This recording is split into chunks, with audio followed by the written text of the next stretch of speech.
लग्न हा आयुष्यातील सर्वात महत्त्वाचा निर्णय मानला जातो. मात्र आपल्या समाजात लग्नाचे दोन वेगवेगळे मापदंड आहेत. एक म्हणजे अरेंज मॅरेज आणि दुसरे म्हणजे लव्ह मॅरेज. आश्चर्याची गोष्ट म्हणजे संसार यशस्वी झाला तर श्रेय सगळे घेतात, पण संसार अयशस्वी झाला तर दोष मात्र बहुतेक वेळा मुलांच्या निवडीला दिला जातो. विशेषतः प्रेमविवाहाच्या बाबतीत हे चित्र अधिक ठळकपणे दिसते. आजही अनेक पालक लव्ह मॅरेजला अनिश्चिततेने परवानगी देतात, पण लग्नानंतर जर काही समस्या निर्माण झाल्या तर मुलींना आधार देण्याऐवजी आमचं ऐकलं असतं तर हे कधीच झालं नसतं असे टोमणे ऐकवले जातात. प्रश्न असा आहे की प्रेमविवाह करणाऱ्या मुलांना आयुष्यभर त्यांच्या निर्णयाची शिक्षा का दिली जाते आणि पालकांची ही मानसिकता बदलणे का आवश्यक आहे, याच विषयावर आजच्या व्हिडिओमध्ये आपण बोलणार आहोत. त्यामुळे व्हिडिओ शेवटपर्यंत नक्की पहा. नमस्कार, फिलिंग्स मनातल्या चॅनलवर आपले स्वागत. सुरुवात करूया अरेंज मॅरेज पासून. अरेंज मॅरेज मध्ये जोडीदाराची निवड प्रामुख्याने पालक, नातेवाईक किंवा समाजाच्या माध्यमातून केली जाते.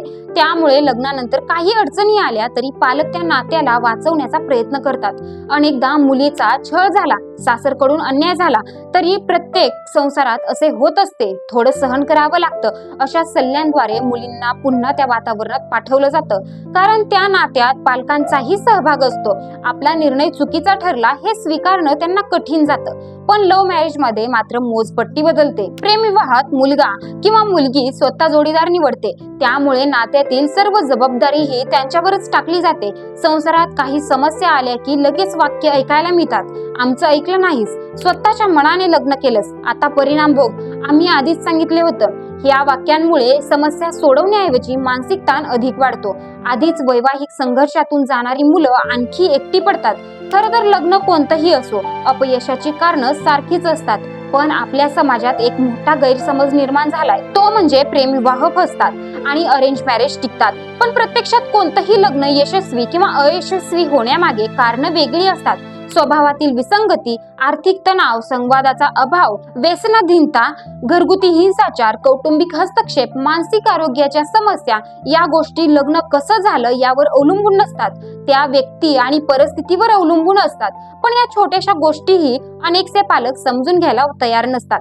अनेक मुली आजही केवळ समाजाच्या भीतीने किंवा पालकांच्या प्रतिक्रियेच्या भीतीने अत्याचार सहन करत राहतात. मात्र जर अशा वेळी पालकांनी आपल्या मुलांना आपुलकीने सांगितलं की तू लग्न तुझ्या मर्जीने केलं असलंस तरी काही अडचण आली, तुला असुरक्षित वाटलं, तुझा सन्मान धोक्यात आला तर बिंदास घरी परत ये, तर अनेकांना नव्याने जगण्याची हिंमत मिळू शकते. अलीकडेच लोकप्रिय मराठी अभिनेत्री प्रिया बापटने एका मुलाखतीत लग्नाच्या आदल्या दिवशी घडलेला प्रसंग सांगितला. प्रिया बापटचं उमेश बापट सोबत लव्ह मॅरेज झालं आहे. त्यांच्या वयामध्ये जवळपास 9 वर्षांचे अंतर आहे. लग्नापूर्वी प्रिया बापटला तिच्या आईने सांगितलेले शब्द सांगताना प्रिया बापट म्हणाली, प्रेमविवाह करताना समाज काय म्हणेल, लोक कसे पाहतील याचा विचार अनेकदा केला जातो. त्यात पुढे आयुष्यात काही अडचण आली तर काय होईल ही भीतीही असते.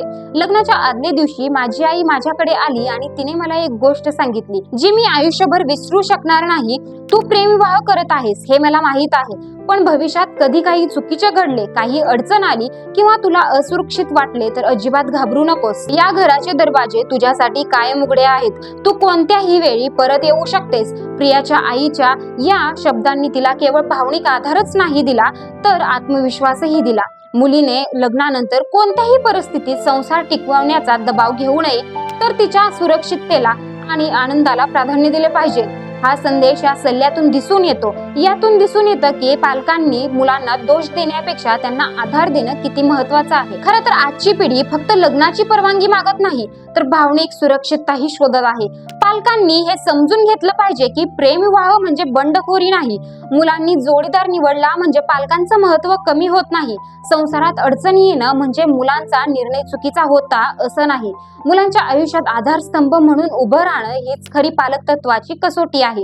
आपल्या समाजात अजूनही प्रेमविवाह करणाऱ्यांना अपयशी नात्यांसाठी अधिक दोष दिला जातो, पण लग्न हा कोणताही हमीपत्र नसतो, तो 2 व्यक्तींमधील प्रवास असतो. म्हणून एखादं नातं टिकवण्यासाठी किंवा त्यातून बाहेर पडण्यासाठी लागणाऱ्या धैर्याचा आदर करायला हवा. पालकांचं प्रेम हे मुलांनी त्यांच्या सांगण्याप्रमाणे वागलं म्हणून नसावं, ते निरपेक्ष असावं. मुलाने अरेंज मॅरेज केलं किंवा लव्ह मॅरेज, हा मुद्दा दुय्यम आहे. महत्वाचा आहे की संकटाच्या काळात त्याला किंवा तिला आधार देण्यासाठी घराचे दरवाजे कायम उघडे असावेत. कारण संसार यशस्वी होईल की नाही हे कोणीच सांगू शकत नाही. पण मुलाला किंवा मुलीला हे नक्की माहीत असावं की जगात कुठेही काहीही झालं तरी माझे आई वडील माझ्या सोबत उभे राहतील. कदाचित याच एका विचाराने अनेक आयुष्य वाचू शकतात. तुमचं यावर काय मत आहे? काळ बदलतोय, मग पालकांची मानसिकताही बदलणं गरजेचं आहे का?